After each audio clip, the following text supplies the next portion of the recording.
마태복음 1장 18절부터 25절까지 말씀 제가 봉독하도록 하겠습니다.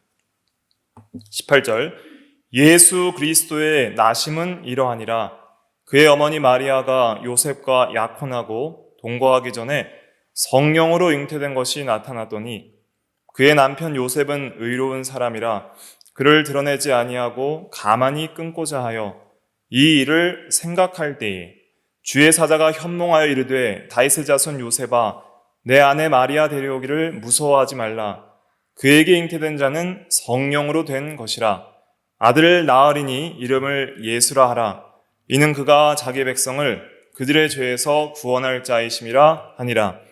이 모든 일이 된 것은 주께서 선지자로 하신 말씀을 이루려 하심이니 이르시되 보라 처녀가 잉태하여 아들을 낳을 것이요 그의 이름은 임마누엘이라 하리라 하셨으니 이를 번역한즉 하나님이 우리와 함께 계시다 함이라. 요셉이 잠에서 깨어 일어나 주의 사자의 분부대로 행하여 그의 아내를 데려왔으나 아들을 낳기까지 동침하지 아니하더니 낳음의 이름을 예수라 하니라. 아멘. 이 시간 기독론 5번째 시간으로서 오늘은 그리스도의 인격 첫 번째 시간입니다. 그래서 제목은 신인 양성 1위입니다. 한번 따라해 보실까요? 신인 양성 1위. 신인 양성 1위. 이것은 무슨 뜻이냐면 신성, 양성인데 두 성품이 있다는 것이죠. 신성과 인성의 양성 두 성품이 1위, 한 위격, 더 쉽게는 한 인격 안에 있다 이런 뜻입니다. 그래서 그리스도의 인격은 무엇이냐 할 때에 신인 양성 1이다 이렇게 외우시면 되겠습니다. 6글자를 외우시면 정통 교리입니다. 오늘 본문을 보면 예수님께서 어떻게 태어나셨는지를 기록하고 있습니다. 예수님께서 어떻게 태어나셨냐면 예수님의 육신의 어머니는 마리아입니다. 그 마리아가 요셉이라는 남편과 정혼을 했고요.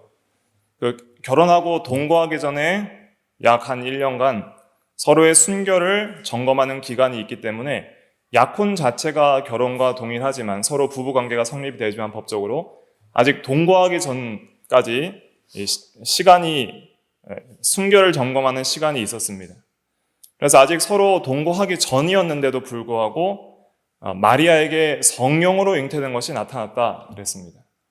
그래서 예수님은 아버지와 어머니의 이 보통 생육법을 통하여서 출생한 것이 아니라 아직 어머니가 남편과 동거하기 전에 성령 하나님의 능력으로 마리아의 몸에서 잉태되었습니다.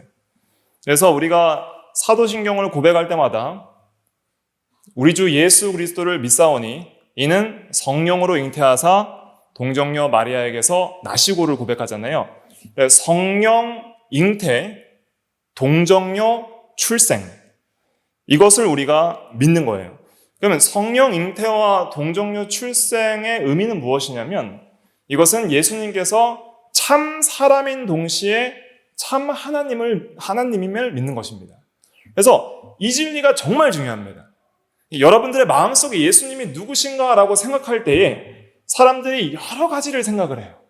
대부분의 사람들은 4대 성자나 한 인간 중에 한 명으로 생각을 하고 어떤 사람은 인간이 아니라고 생각을 하고 굉장히 어떤 초인적인 마치 슈퍼맨처럼 굉장히 초인적인 사람이라고 생각하는 사람들도 있고 그래서 하나님이 아니라 인간이라고 생각하는 사람 또 인간이 아니라 그냥 하나님인데 참된 인간은 아니라고 생각하는 사람 인간도 아니고 하나님도 아니고 뭐 제3의 어떤 인물인 슈퍼맨 같은 초인적인 사람 그렇게 생각하는 여러 오류들이 있습니다.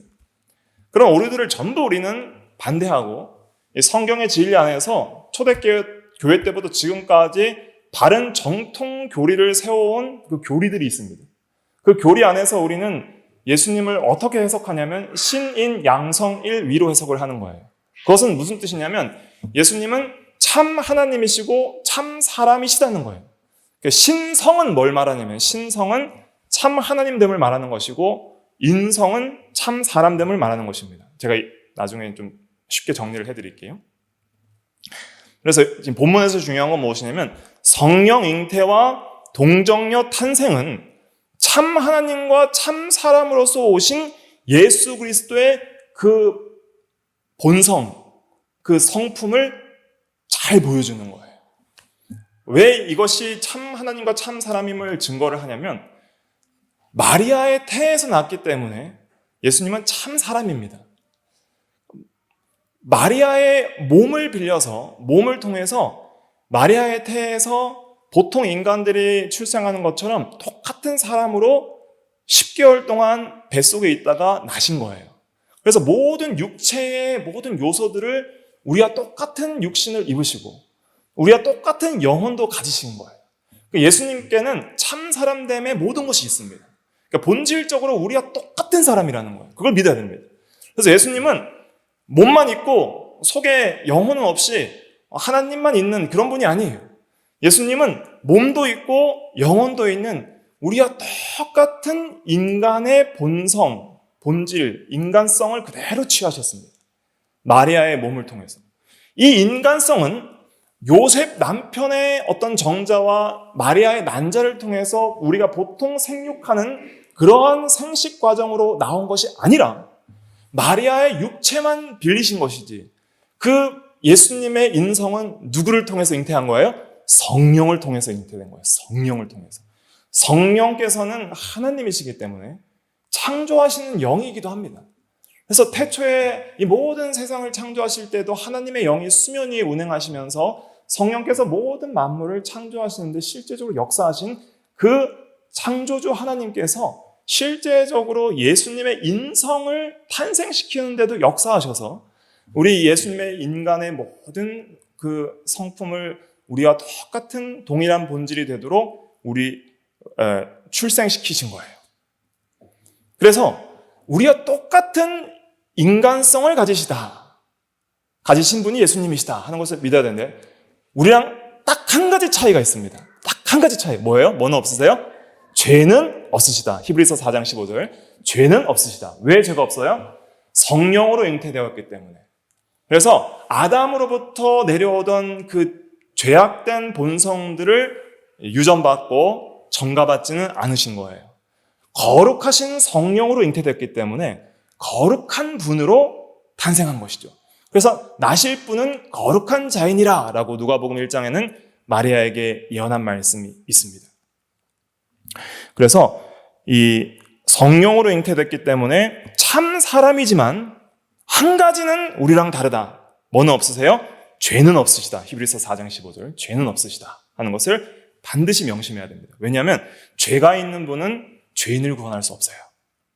그러니까 우리를 구원하시기 위해서 사람이 되시는 거예요. 왜 사람이 되셔야 되냐? 사람을 구원하려면 사람이 구원해야 되는 거예요. 사람을 구원하는데 소나 염소나 돼지가 구원할 수는 없는 거예요. 사람을 구원하려면 사람이 대신 그 죄값을 치러야 되는 거예요. 사람을 대표해서 사람을 위해서 값을 지불하려면 사람이 되셔야 하는 것이죠. 그래서 사람의 죄값을 지불하고 대신 형벌 받으시려고 사람이 되셨는데 그러나 죄인은 죄인을 구원할 수 없기에 예수님은 의로운 분으로 성령으로 잉태되어 오신 것입니다. 그 다음에 두 번째, 예수님은 참 하나님이십니다. 참 하나님이심을 어떻게 알 수 있냐면 이것도 성령 잉태를 통해서 알 수 있는 거예요. 그러니까 예수님께서 보통 생육법을 통해서 일반적인 생식 과정을 통해서 태어나셨다면 그분은 사람이라는 것은 믿을 수 있겠지만은 하나님이라는 것은 믿을 수가 없을 거예요. 그러나 예수님은 사람의 방식으로 태어난 분이 아니라 성령으로 잉태되었기 때문에 이분은 참으로 마리아의 태에서 난 참 사람이기도 하지만은 일반적인 사람의 잉태 과정이 아니라 성령으로 태어나신 분이기 때문에 이 예수님은 또한 동시에 참 하나님이심을 우리가 믿을 수 있는 것입니다. 그래서 예수님의 그 인격, 예수님의 본성은 이제 예수님이 어떤 분이냐 하는 것인데 예수님이 어떤 분이냐 하는 것을 믿을 때 우리는 두 가지를 확실히 믿어야 됩니다. 첫째는 참 하나님이심을 믿어야 됩니다. 둘째는 참 사람이심을 믿어야 됩니다. 그러나 우리와 다른 한 가지가 있으니 그것이 무엇이에요? 죄는 없으시다 하는 것을 믿어야 됩니다. 이분만이 유일한 우리의 구원자가 될 수 있는 것입니다. 자기 백성을 그들의 죄에서 구원할 수 있는 유일한 구원자는 이런 분밖에는 될 수가 없는 거예요. 왜냐하면 사람을 대신해서 형벌받으려면 사람이 되셔야 하고 죄는 없으셔야 되고, 또한 한 사람은 몇 사람을 구원할 수 있어요? 한 사람만 구원할 수 있는 거예요. 그러니까 예수님이 그냥 일반적인 한 사람이었다면 예수님이 죽음으로써 그 죽음의 가치는 1인분이에요. 1인분. 한 사람만 구원할 수 있는 거예요. 근데 예수님이 한 명 죽었는데 모든 택한 백성들을 다 구원하고도 남을 만한 가치 있는 죽음이 되려면 예수님은 누구셔야 되는 거예요? 하나님이셔야 되는 것입니다. 하나님은 모든 피조물보다 가치 있는 분이고 모든 인간을 다 합친 것보다 가치 있는 분이기 때문에 한 분이 죽으셨지만은 모든 하나님의 백성들, 택한 백성들을 다 구원하고도 남을 만한 존귀한 무한한 가치를 지닌 죽음이었던 것이죠. 그래서 이 세상에서 여러 구원자들이 있다고 이방 종교에서 말하지만은 참으로 우리의 죄를 바로 깨닫고 하나님을 믿는다면 하나님 앞에서 우리를 구원할 수 있는 유일한 구원자는 참 하나님인 동시에 참 사람이며 죄는 없으신 분 밖에는 없어요. 그분 밖에는 우리를 구원하실 수 있는 분이 없다는 것을 우리는 확실히 믿어야 됩니다. 그래서 예수님이 누구시고 그분이 어떠한 분이신지를 믿는 믿음은 우리의 구원을 결정합니다. 이 바른 진리를 믿지 않으면 우리는 참으로 구원받았다고 말하기가 힘들 정도로 이 진리는 굉장히 중요하고 굉장히 핵심적인 기독교 신앙의 핵심 진리라 할 수가 있겠습니다. 그래서 이 진리들을 우리가 아주 잘 교리적으로 정교하게 우리 마음속에 심고 이것을 묵상하면 이 예수 그리스도에 대한 깊은 생각과 묵상만으로도 우리의 신앙이 상당히 변화되게 됩니다. 그리고 우리의 삶이 많은 변화와 능력을 가질 수 있게 되는 것이죠. 그래서 이 신인 양성 1위의 진리들을 우리가 깊이 있게 상고해야 될 필요가 있습니다. 오늘은 제가 프린트를 하나 나눠드렸거든요. 그래서 말씀드릴 게 되게 많고 잘못된 이단 진리들도 많이 말해야 되는데 오늘은 신인 양성 1위 첫 시간이니까 이제 교리적인 용어들을 좀 정리를 해야 됩니다. 그래서 성경에는 이 역사적인 스토리와 이야기들 또 교리적인 내용들을 이렇게 진리를 넓게 이렇게 펼쳐놨다면은 그것들을 우리가 전체를 다 다루려면 많은 시간이 걸리기 때문에 그것을 압축하여서 이 성경적이고 또 핵심적인 용어로서 성경의 중요한 진리들을 정리하는 그것이 이제 교리에서 쓰이는 용어들입니다. 이 용어들에 있어서 특별히 우리가 기억해야 될 것은 무엇이냐면 본질, 또 인격, 성품이라는 용어들입니다. 이 세 가지를 먼저 오늘 말씀을 드리겠습니다. 그래서 하나님은 누구신가? 하나님은 누구신가? 할 때 하나님은 삼위일체로 존재하십니다. 그래서 삼위일체 4번에 보면 삼위일체는 뭐예요? 한번 읽어볼까요? 시작. 한 본질 안에 세 위격. 그래서 삼위일체는 본질은 하나인데 한 본질 안에 세 위격이 있다는 것이죠. 이렇게 외우시면 됩니다. 삼위일체는 한 본체 혹은 본질 안에 세 위격이다. 그래서 삼위일체.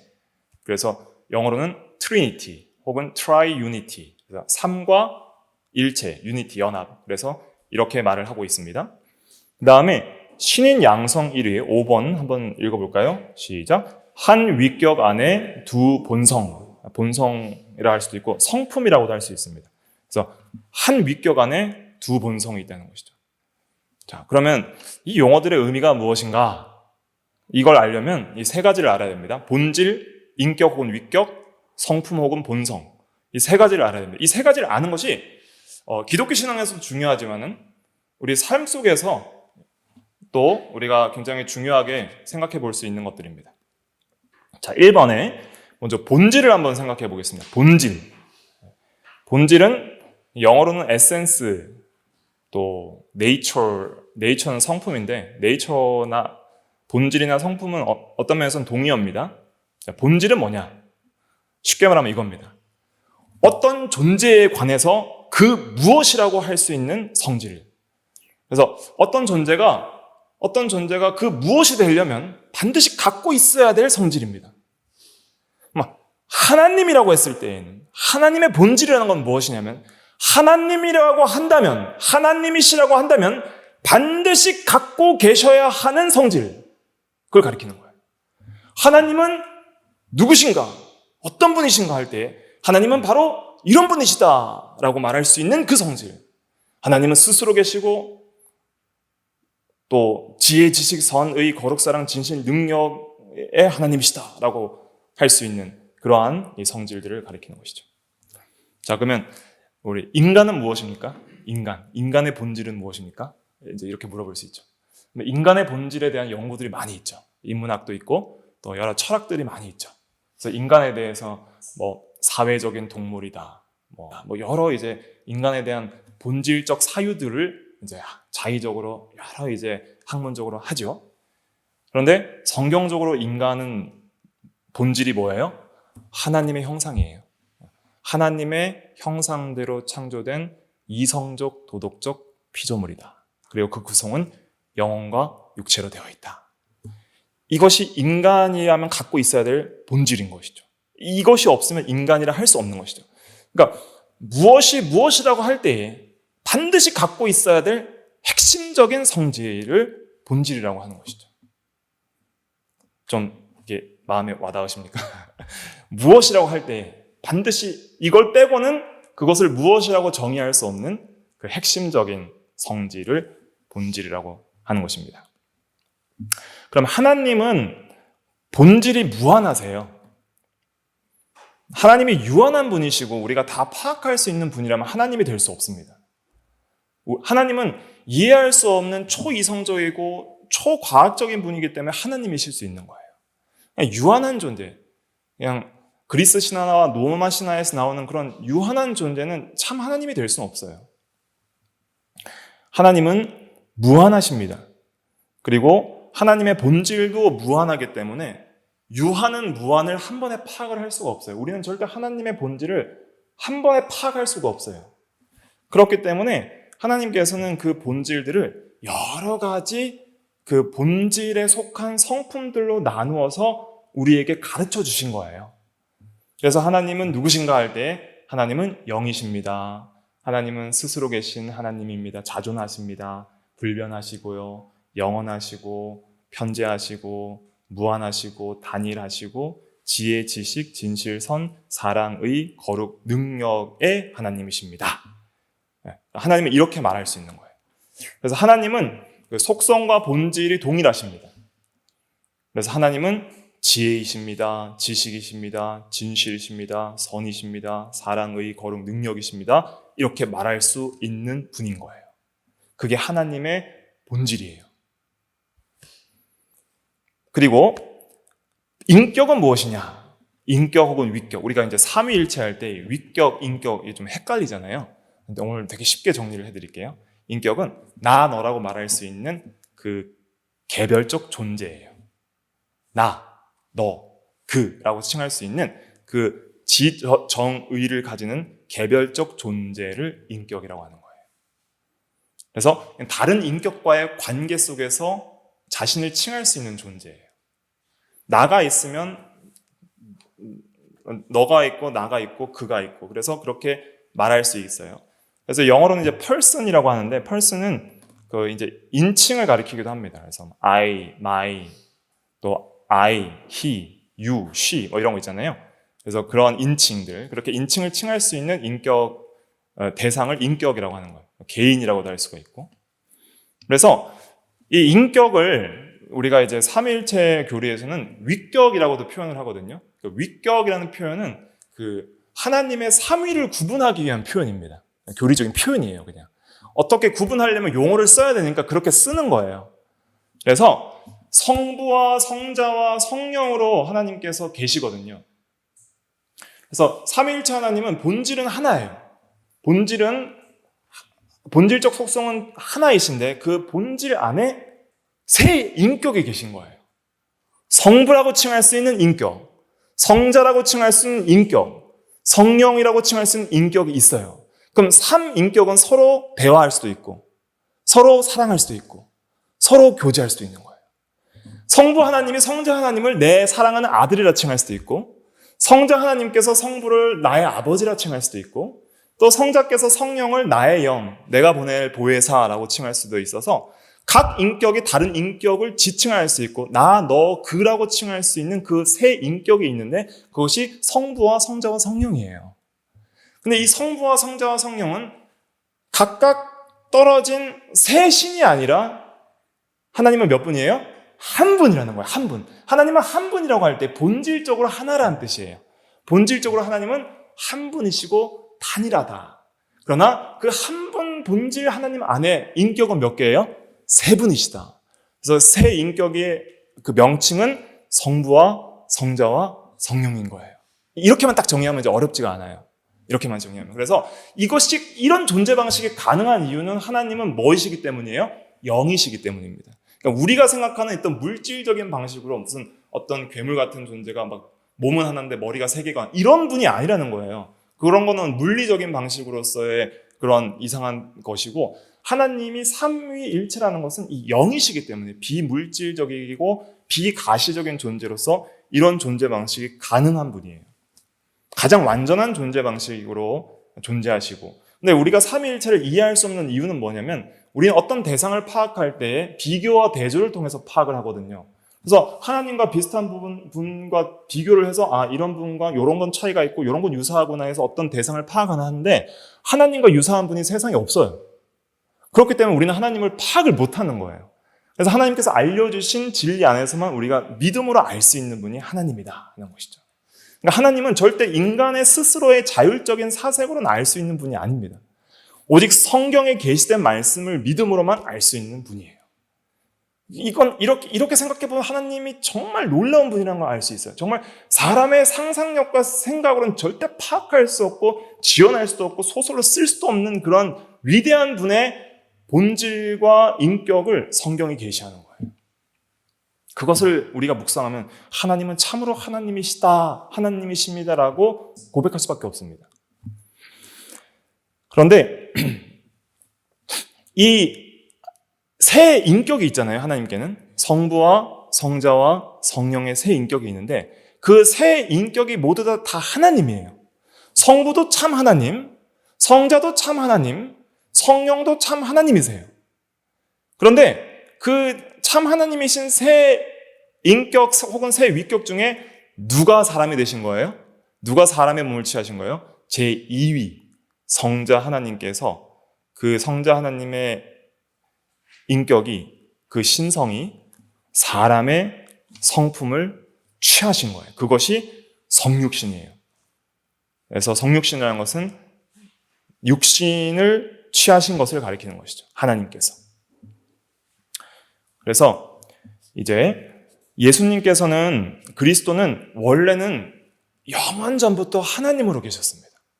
영원 전부터 성부와 성자와 성령과 함께 영원히 하나님으로 존재하신 그 하나님께서 그 인격인 이위 성자 하나님께서 2000년 전에 마리아의 몸에서 성령으로 잉태되어서 태어나시는 거예요.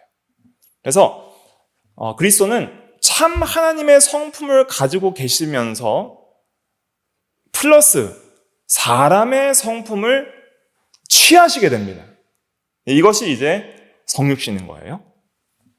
그래서 예수님은 인간으로 태어난 이후에는 이제 영원히 참 사람과 참 하나님으로 계세요. 이것이 변함이 없습니다. 영원히 인간이시고 동시에 영원히 하나님으로 계신 분이 되시는 거예요. 그래서 예수님의 한 인격 안에 참 하나님의 성품과 참 사람의 성품이 있다는 것은 어떻게 이해를 해야 될까요? 어떻게 이해를 해야 될까요? 자, 그러면 예수님은 몇 분이십니까? 예수님 몇 분이에요? 한 분이에요. 이걸 오해하시면 안 됩니다.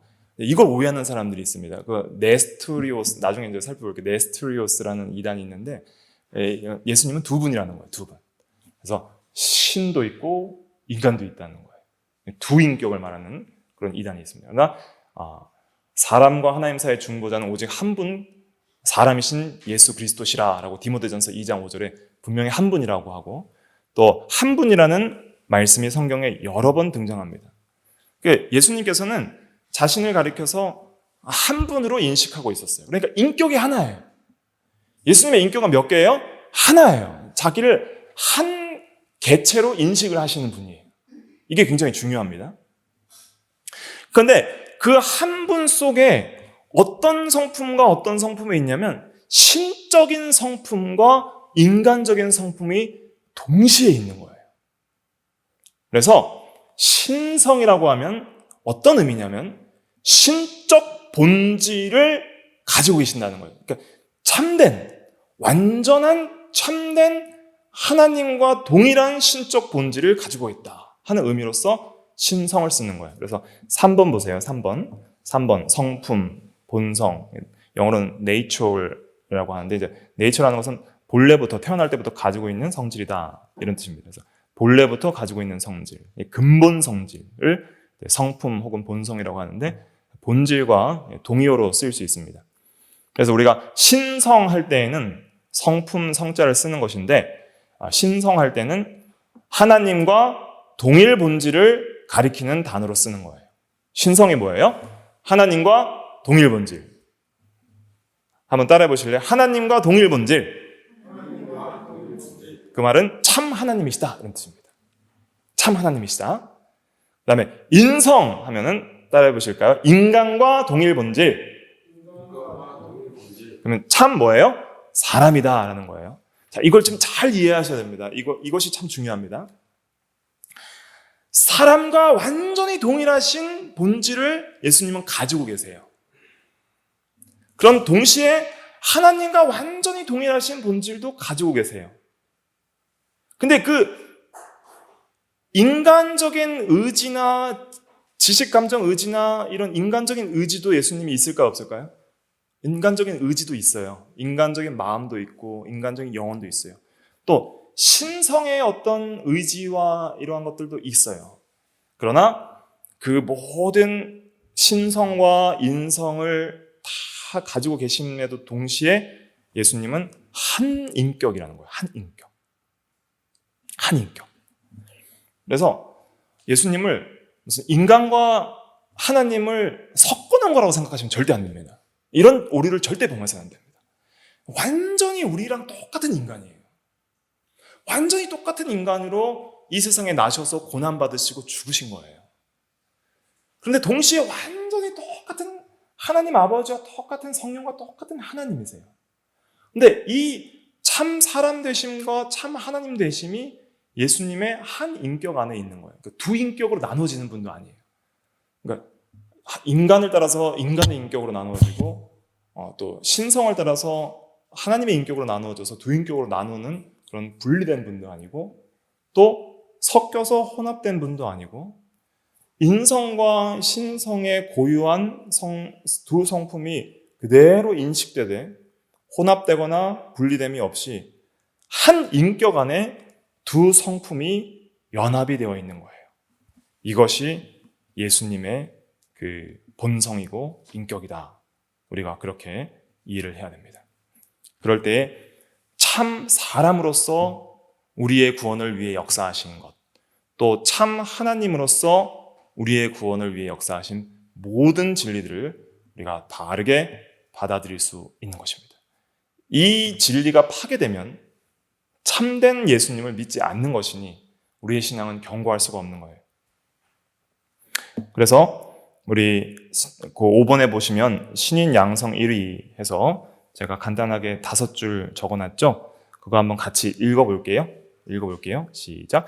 예수님은 신성, 신적인 성품과 인성, 인간적 성품의 양성이 한 위, 한 인격에 계신다.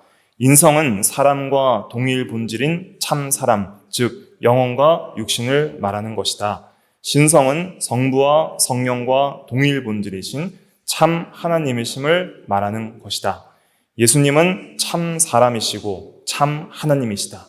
이 신인 양성 1위 교리는 삼위일체 교리처럼 인간의 이성으로는 이해할 수 없는 신비이다. 하지만 우리는 믿음으로 안다. 신비라는 것은 무엇일까요? 신비라는 것은 진리이지만은 완전히 이해할 수 없는 그러한 진리. 너무나도 영적이고 신적인 부분이 있어서 우리가 계시된 말씀 안에서는 우리가 믿고 알 수 있지만은 완전히 우리의 인간 지각으로 다 이해할 수 없는 진리를 신비라고 하는 것입니다. 다 이해할 수 없는 진리. 그러니까 어느 정도는 말씀 안에서 이해하고 믿지만은 완전히 우리가 다 하나님처럼 이해할 수 없는 그러한 우리의 육신의 어떤 유한함 때문에 하나님처럼 이해할 수 없는 다 이해할 수 없는 참된 진리를 신비라 그렇게 가리킵니다. 그래서 이 예수님의 이 본성 혹은 인격에 대해서 제가 설명을 드렸는데 이것을 오해하는 사람들이 많이 있었습니다. 초대교회 때부터. 그래서 교회에 많은 혼란이 있었어요. 어떤 사람들이 있었냐면 첫째, 예수님의 신성을 부인한 사람이 있었어요. 아리우스라는 사람인데 예수님은 참 하나님이 아니다라는 거예요. 참 하나님이 아니고 동일 본질이 아니라 유사 본질이다 이렇게 말을 하는 거예요. 그래서 예수님의 신성은 하나님 아버지와 똑같은 그런 동일 본질이 아니라 비슷한 것이다. 그래서 하나님 아버지께서 피조한 가장 첫 번째 위대한 피조물이다. 이렇게 말하는 사람이 있었습니다. 그래서 그것이 이단 정죄를 받고 정통교리가 세워지고 또 어떤 사람이 있었냐면 아폴리나리우스라는 사람이 있었습니다. 아폴리나리우스. 이건 또 나중에 제가 그림으로 잘 또 정리해서 나눠드릴게요. 설명만 잠깐 들으세요. 어떤 사람이 있었냐면 아폴리나리우스라는 사람은 어떤 사람이냐면 예수님의 인성을 부인했습니다. 예수님은 이런 몸은 가지고 있고 몸을 주관하는 어떤 혼적인 그런 부분들은 있는데 영은 없다. 그렇게 말을 하는 거예요. 그래서 쉽게 말하면 예수님은 육체와 신성이 합쳐진 것이다. 그래서 예수님의 참된 영혼을 부정하는 것이죠. 참된 이성적인 영혼을 부정하고 그냥 육체와 신성의 결합으로 그렇게 섞어버려서 참 인간성을 파괴한 이단이 아폴리나리우스라는 사람이 있었습니다. 그 다음에 유티케스라는 사람이 있었습니다. 유티케스라는 사람은 어떻게 예수님을 생각했냐면 예수님의 이 인성과 신성의 두 성품이 어떻게 한 인격이 있을 수 있겠느냐. 어떻게 두 성품이면 두 인격이지 한 인격이 있을 수 있겠느냐. 그렇게 생각하면서 그러면 한 인격이 되려면 이것이 합쳐져야 된다. 합체를 시켜버렸어요. 그래서 신도 아니고 인간도 아닌 제3의 성품을 만들어버렸어요. 그래, 그게 예수님이다. 어떤 초인적인 신성과 인성이 섞인 분이 예수님이다. 이렇게 말을 한 것이죠. 그것도 잘못된 표현이고. 그리고 네스토리우스라는 사람이 있었는데 그 사람은 어떻게 생각했냐면 인성과 신성의 두 성품이 있으면 두 인격이지 어떻게 한 인격이냐. 그래서 인성도 한 인격이다. 그래서 인성이라 하지 않고 인간적 인격, 신적 인격. 그래서 양성 1위가 아니라 양성 양위다. 인간의 인격과 신적 인격이 있다. 이렇게 구분을 해버린 거예요.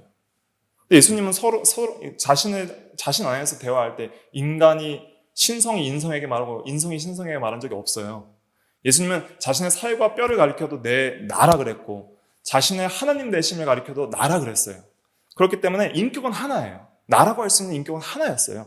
그렇기 때문에 이 모든 것을 배격하고 이제는 이 주후 AD 451년에 칼케돈이라는 지역의 회의에서 예수님의 신인 양성 교리를 확정하는데 이것이 기독교 정통교리입니다. 그래서 이게 굉장히 긴데 오늘 시간 관계상 압축해서 이 뒷부분만 적어놨습니다. 신앙고백집에도 있습니다. 뒷부분만 이건 좀 근데 신앙고백집 번역이 조금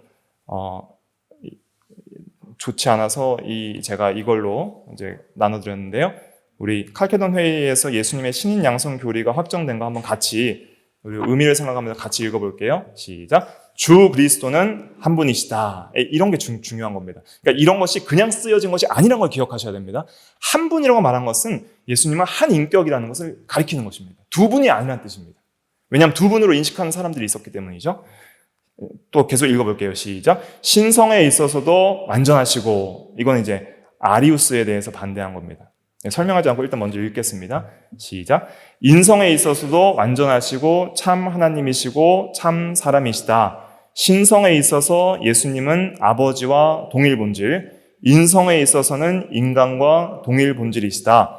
한 분이시요 동일하신 그리스도, 아들, 주, 독생자는 두 성품에 있어서 인식되되 혼합됨이 없으시며 변화됨이 없으시며 구분됨이 없으시며 분리됨이 없이 계신 분이시며 양성의 차이는 연합으로 인해 결코 없어지지 않으며 오히려 각 성의 특성이 그대로 보존되어 한 인격 안에 결합되어 있다. 그리하여 두 인격으로 분할되거나 분리되지 않으며 한 분이시요 동일하신 아들, 독생하신 하나님, 말씀, 주 예수 그리스도시니라. 이것은 옛적의 선지자들이 그에 대해 말한 것이고 주 예수 그리스도가 우리에게 가르치신 것이며 교부들의 신조가 우리에게 전해준 것이다. 교부라는 건 이제 초대교회 사도시대 이후에 이 성경 선생님들을 가리키는 것입니다. 그래서 이 신인 양성교리가 이렇게 확정이 되었습니다. 이것을 믿는 것이 왜 중요할까요? 이것을 믿는 것이 왜 중요하냐면 참으로 하나님 앞에 우리가 죄인이라고 믿을 때에 하나님 앞에 내가 죄인이라고 믿는 사람이 구원받기 위해서 필요한 유일한 구원자가 이런 분일 수밖에 없다는 진리 때문이에요. 내가 하나님이 살아계심을 믿고 하나님 앞에 내가 심판받아야 될 죄인임을 믿는다면 하나님 앞에선 그 죄인을 구원할 수 있는 유일한 중보자는 바로 참 하나님이신 동시에 참 사람이시면서 죄는 없으신 중보자, 구원자가 돼야 된다는 것이죠. 그런데 그 유일하신 한 분이 계시니 누구예요? 주 예수 그리스도시니라. 그래서 우리 인간의 죄를 구원하시기 위해서 하나님이 사람이 되신 거예요. 사람 대신 죽으시고 형벌 받으시고 또 우리를 대신해서 온전히 순종하시려면 사람이 되셔야 하는 것이죠. 왜냐하면 사람이 사람을 구원할 수 있기 때문에. 그러나 사람이 한 사람을 구원할 수 있듯이 사람 한 명은 한 사람의 가치밖에 없지만은 모든 택한 백성들을 다 구원하려면은 하나님이 되셔야 하는 것이죠.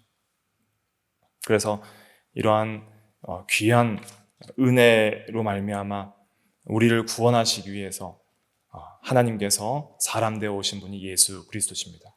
마지막으로 한 가지만 우리가 기억하고 가야 될 건 무엇이냐면 하나님께서 예수 그리스도를 이 땅에 보내주셔서 우리를 구원하실 필요가 있었을까요? 없었을까요? 우리를 구원하실 필요는 없어요. 하나님이 그런 책임은 없습니다. 하나님 앞에 범죄한 죄인은 하나님이 그냥 벌하시면 끝이에요. 그런데 하나님께서는 그의 자비의 풍성하심과 사랑의 무한하심을 따라서 죄인을 구원하시기로 작정하시고 결정하시고 구원을 계획하셨습니다. 그러면 하나님이 굳이 죄인을 구원하실 필요와 책임은 없으신데 죄인을 하나님께서 구원하기로 결정하셨다면 죄인을 구원할 수 있는 유일한 구원자는 오직 누구밖에 될 수 없는 거예요? 우리 주 예수 그리스도, 신인 양성 일위이신 예수 그리스도 밖에는 다른 구원자가 존재할 수 없는 거예요. 그래서 이 교리를 이제 앞으로 계속적으로 또 여러 성경을 통해서 묵상하면서 이 교리가 가진 이 풍성함이 있습니다. 이 교리 속에서 오늘은 그냥 용어 정리하다가 시간이 다 갔는데 이 용어 정리부터 하는 것이 중요하기 때문에 정리를 했고요. 이 교리 속에서 왜 예수님이 참 하나님이셔야 하는가? 왜 예수님이 참 사람이셔야 되는가? 그리고 참 하나님과 참 사람 되신 그 구주를 믿는 우리에게 어떤 신앙적인 유익이 있어서 우리에게 적용할 수 있는지를 많이 생각해 보셔야 됩니다. 적용점 중에 하나만 말씀드리고 갈게요. 하나는 무엇이냐? 우리랑 똑같은 인간이었기 때문에 예수님은 우리의 모든 것을 다 뭐 하실 수 있어요? 동정하실 수 있는 거예요. 우리랑 똑같은 인간이셨고 우리가 가질 수 있는 모든 비참함과 죄를, 그 죄악의 어떤 그 악함과, 죄는 없으시지만 모든 죄인들 속에서, 죄악된 무리 속에서 죄악의 악함들을 경험하셨고 유혹들을 경험하셨고 시험들을 경험하셨기 때문에 우리가 죄와 비참 가운데 있는 우리의 형편을 누구보다도 잘 공감하고 우리를 능히 도우실 수 있는 주님이 바로 우리 주 예수 그리스도이십니다. 그래서 우리는 매일 구원이 필요합니다. 우리는 매일 구원이 필요해요. 어떻게 이 현실 속에서 이 현실을 극복할 수 있는 그런 힘이 우리에게 주어집니까? 우리 주 예수 그리스도 안에서 모든 것이 주어지는 것이죠. 그래서 우리는 예수님을 의지해야 됩니다. 주 예수 그리스도시여 우리의 모든 형편을 아시지요. 주님 우리를 도와주시옵소서. 그렇게 그 구원을 간절히 바랄 수 있는 것은 예수님은 우리의 모든 형편을 다 동정하시고 이기셨기 때문입니다. 그런데 우리가 언제나 항상 우리가 주님을 의지하고 살 수 있는 것은 예수님은 누구시기 때문이에요? 하나님이시기 때문입니다.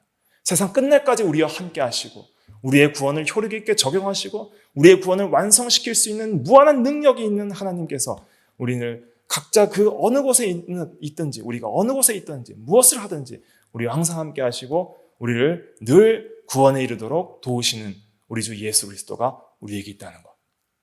이것만큼 큰 소망이 어디에 있겠습니까? 우리가 죄 지을 때마다 버림받는 그러한 존재가 아니라 죄를 지을 때마다 다시 용서받고 다시 한번 주님께 나아올 수 있는 긍휼의 대상이 되었다는 것.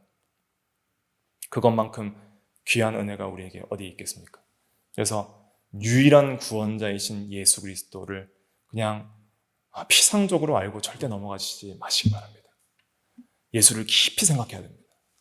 예수가 어떤 분인지 우리가 깊이 생각하고 그분을 깊이 묵상하고 그분의 본질과 인격과 성품들을 깊이 이해하면서 왜 예수님이 나를 위해 이렇게 되셔야 했습니까? 왜 예수님이 이런 분이셔야 했습니까? 라를 깊이 생각하고 그리스도에 대해서 어떻게 생각하냐에 따라서 우리의 신앙이 결정이 되는 거예요. 예수님이 우리를 구원하시기 위해서 몸부림쳐 피 흘려 모든 생애를 바쳐 그렇게 힘들게 우리를 구원하셨다면 우리는 최소한 예수님께서 우리를 위하여 자신을 계시하신 그 말씀에 대해서는 깊이 있게 생각할 의무는 있어야 되는 것이죠. 그게 참된 사랑 아니겠습니까? 예수를 믿는다고 고백하면서 예수님에 대해서 생각하기를 싫어하는 사람들은 예수님을 참으로 사랑하는 사람들이 아닌 것입니다. 우리는 예수님을 깊이 생각하고 그 교리적인 것에 대해서도 이것은 선지자들부터 예수로부터 초대교회로부터 우리에게 전해준 교리입니다. 제가 부족하고 지혜가 없지만은 그래도 가장 쉽게 정리한 게 이겁니다. 정말 고민 많이 하고 여러분들께 어떻게 하면 이 어려운 교리적 용어들을 쉽게 설명드릴 수 있을까, 와닿게 설명드릴 수 있을까 한 저의 그 핵심적인 엑기스가 이거예요. 그래서 이걸 꼭 잘 기억을 하시고 이 용어들을 잘 기억을 하시고 이 안에서 우리가 예수님을 더 깊이 생각할 수 있도록 그렇게 해야 되겠습니다. 그래서 기독론을 나가면서 때로는 되게 생소한 단어들도 있을 거예요. 뭐 이런 것까지 배워야 될 필요가 있나? 내 삶과 무슨 상관이지? 라고 생각하실 수도 있어요. 그러나 그렇지 않아요. 이걸 깊이 생각하고 계속 적용하려고도 힘쓰다 보면은 적용점이 찾아집니다. 적용점이 찾아지고 정말 이 진리가 너무 감사하고 기뻐서 이 진리 안에서 우리는 참된 평강과 안식을 얻을 수 있게 되는 것이죠. 근데 이렇게 정리를 하지 않고 그냥 뭐 되는 대로 믿으면은 우리가 사실은 너무 모르는 거예요. 그러니까 예수님 교리적으로 잘 몰라도 하나님이 믿음 주시면 천국 가요. 주 예수를 믿으라 그리하면 너와 내 집이 구원을 얻으리라. 이 말씀 한 말씀 믿고 예수님 믿습니다 하고 참되게 믿는 사람들은 죽어도 천국 가는 거예요. 그런데 예수님에 대해서 진리를 교리적으로 체계적으로 배우고 이 진리를 통해서 예수님을 깊이 있게 이해하려고 애를 쓰는 사람은 그 삶 속에 그 사람의 심령 속에 천국이 임해요. 실제적으로 우리 마음속에 천국이 임하는 거예요. 주님과 함께 동행하는 삶이 실제적으로 일어나는 거예요. 예수를 아는 지식에 있어서 자라는 만큼. 그렇기 때문에 우리가 좀 어렵고 생소해도 이런 교리를 잘 이해하도록 힘을 써야 하는 것입니다. 네, 기도하겠습니다.